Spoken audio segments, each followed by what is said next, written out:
Okay, up to the final chapter in Stephen Batchelor, Buddhism Without Beliefs, Contemporary Guide to Awakening. It's the chapter entitled Culture, and we get a quote from Shantideva reading, "There's nothing not practiced by those inspired by the Buddha. When skilled in living this way, there's nothing without value." Batchelor states, as Buddhism encounters the contemporary world, it discovers a situation where creativity and imagination are central to individual and social freedom. While Buddhist traditions have consistently affirmed the freedom from craving and anguish as the raison d'etre of a culture of awakening, they've been less consistent in affirming the freedom to respond creatively to the anguish of the world, both internally through becoming religious orthodoxies and externally through identifying with autocratic and even totalitarian regimes. Buddhist traditions have inclined toward political conservatism. This has contributed, on the one hand, to a tendency to mysticism, and on the other, to the postponement of personal and social fulfillment until a future rebirth in a less corrupted world. At the heart of Buddhism's encounter with the contemporary world is the convergence of two visions of freedom. The Buddha's freedom from craving and anguish is converging with the autonomous individual's freedom to realize his or her capacity for personal and social fulfillment.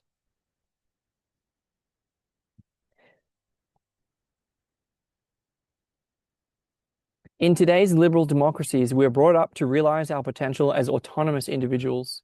It's hard to envisage a time when so many people have enjoyed comparable freedoms.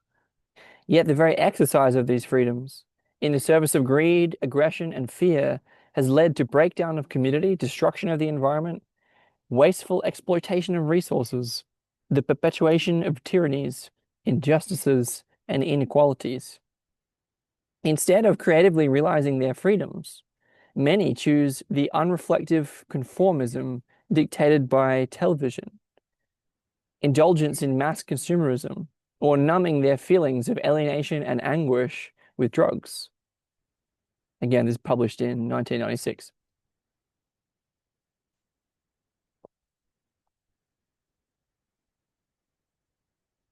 In theory, freedom may be held in high regard, but in practice, it's experienced as a dizzying loss of meaning and direction. Part of the appeal of any religious orthodoxy lies in its preserving a secure, structured, and purposeful vision of life, which stands in stark opposition to the insecurity, disorder, and aimlessness of contemporary society. In offering such a refuge, traditional forms of Buddhism provide a solid basis for the ethical, meditative, and philosophical values conducive to awakening. Yet they tend to be wary of participating in a translation of this liberating vision into a culture of awakening that addresses the specific anguish of the contemporary world. Preservation of the known and tested is preferable to the agony of imagination, where we're forced to risk that hazardous leap into the dark. The Buddhist and contemporary visions of freedom both support and critique each other. The Buddhist vision seeks to cultivate a path of individual and social practice that leads to a liberating experience of self and world. It cannot accept the notion that authentic freedom can be realized in a life driven by confused, self-centered craving. The contemporary vision strives to create and maintain social and political structures that uphold the rights and optimize the creative possibilities of the individual. It cannot accept the notion that authentic freedom can be realized in a repressive and unjust society. While it would be futile to try to describe the culture of awakening that might result from the encounter of these visions, two broad themes are beginning to emerge. These are the distinctively contemporary ways in which Dharma practice is becoming individuated, on the one hand, and socially engaged on the other.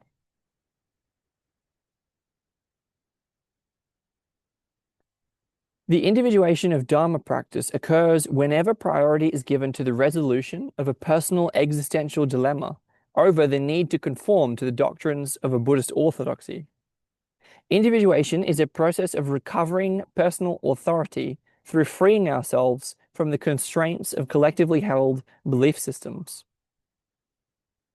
If training with a teacher of a certain school leads to a growing dependency on that tradition and a corresponding loss of personal autonomy, then that allegiance may have to be severed.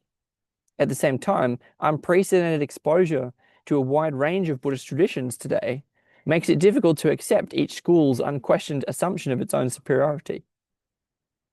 In valuing imagination and diversity, such an individuated vision would ultimately empower each practitioner to create his or her own distinctive track within the field of Dharma practice. The contemporary social engagement of Dharma practice is rooted in awareness of how self-centered confusion and craving can no longer be adequately understood only as psychological drives that manifest themselves in subjective states of anguish. We find these drives embodied in the very economic, military, and political structures that influence the lives of the majority of people on Earth. Harnessed to industrial technologies, the impact of these drives affects the quality of the environment, the availability of natural resources and employment, the kinds of political, social, and financial institutions that govern people's lives. Such a socially engaged vision of Dharma practice recognizes that each practitioner is obliged by an ethics of empathy to respond to the anguish of a globalized, interdependent world. Individuation and social engagement are not unique to the contemporary situation. Whenever a culture of awakening has been realized in the past, it has arisen through the original imaginative vision of an individual and subsequently whenever a culture of awakening has been realized in the past, it has arisen through the original imaginative vision of an individual and subsequently has been embodied in social structures compatible with the new situation. Modern democracy, science, and education have led to the role of the individual in society and the nature of social relations being radically different today from former times in Asia. Commensurably diverse processes of individuation and social engagement are needed for the realization of a contemporary culture of awakening. The self-creation of individuation and the world creation of social engagement cannot exist apart from each other. They are united within a common culture, which configures them in a meaningful and purposeful whole. At the same time, it is the creative tension between them that constantly forms and shapes this culture. Individuation and social engagement become the two poles of a culture of awakening.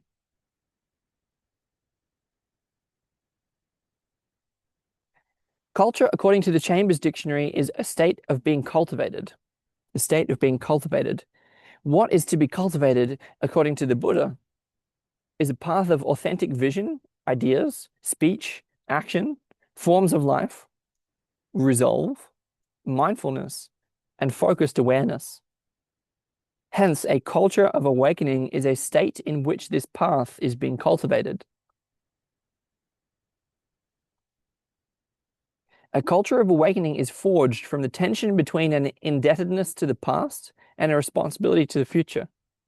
This tension is most palpable during transitional phases, such as our own. To preserve the integrity of the tradition, we have to distinguish between what is central to that integrity and what is peripheral. We have to discern between what elements are vital for the survival of Dharma practice and what are alien cultural artifacts that might obstruct their survival. A contemporary example is whether the metaphysical doctrines of karma and rebirth are integral to the tradition or not. Whatever decision we reach on such issues is a risk. We are obliged to assume responsibility for choices whose potentially considerable consequences for others we cannot possibly foresee. A culture of awakening cannot exist independently of the specific social, religious, artistic, and ethnic cultures in which it is embedded. It emerges out of creative interactions with these cultures, without either rejecting or being absorbed by them. It will inevitably assume certain features of contemporary culture, perhaps inspiring and revitalizing some dimensions of it, while also remaining a critical perspective, by also maintaining a critical perspective. Dharma practice today faces two primary dangers. Through resisting creative interaction, it could end up as a marginalized subculture, a beautifully preserved relic, while through losing its inner integrity and critical edge, it could end up being swallowed by something else, such as psychotherapy or contemplative Christianity. However highly individuated, a culture of awakening can never be a private affair. Such a culture is always an expression of a community. Such a culture is always an expression of a community. To achieve maturity and depth, it requires cultivation over generations. Community is the living link between individuation and social engagement. Community is the living link between individuation and social engagement. A culture of awakening simply cannot occur without being rooted in a coherent and vital sense of community, for a matrix of friendships is the very soil in which Dharma practice is cultivated. How to create an authentic community, which provides a sound basis for the emergence of a culture, while optimizing individual freedom, may be the single most important question facing those practicing the Dharma today.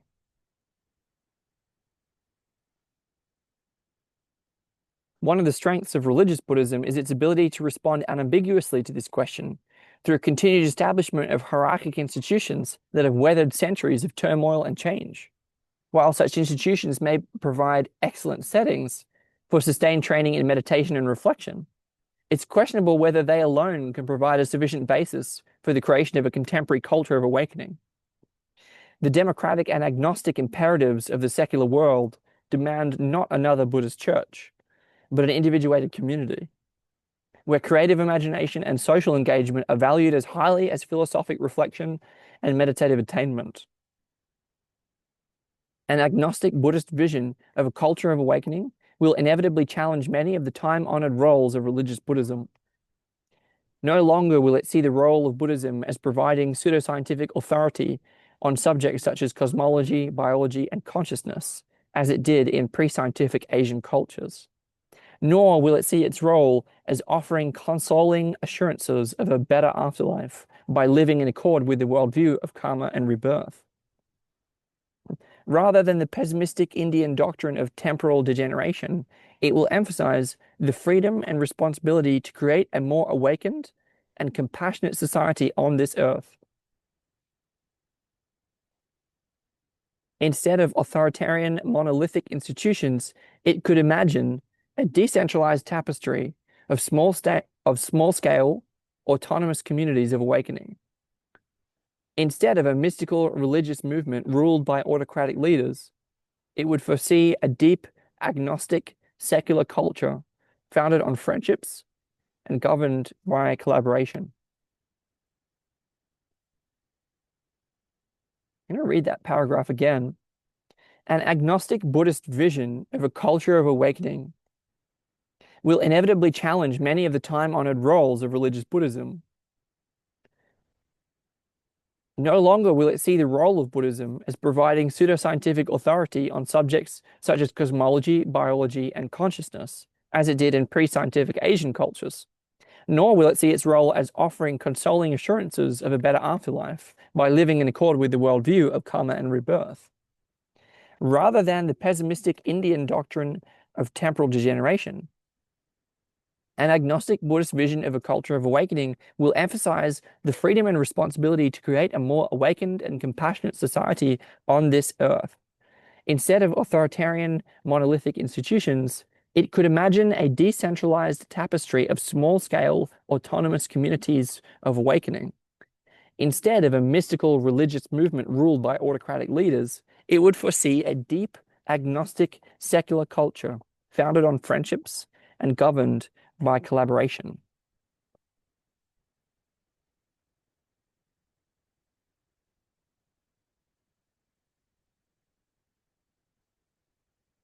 And the quote from Shantideva, there is nothing not practiced by those inspired by the Buddha. When skilled in living this way, there is nothing without value. That being the final chapter on culture in Stephen Batchelor, Buddhism Without Beliefs, a contemporary guide to awakening. I would say also about Stephen Batchelor. Stephen Batchelor was born in Scotland and educated in Buddhist monasteries in India, Switzerland, and Korea. He's translated and written several books on Buddhism, including A Guide to Bodhisattva's Way of Life, Alone with Others, The Faith to Doubt, The Tibet Guide, The Awakening of the West. He lectures and conducts meditation retreats worldwide. Is a contributing editor of Tricycle and is director of studies of the Sharpham College for Buddhist Studies and Contemporary Inquiry in Devon, England.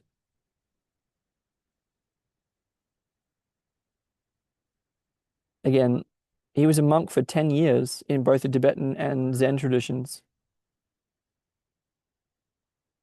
And this was first published in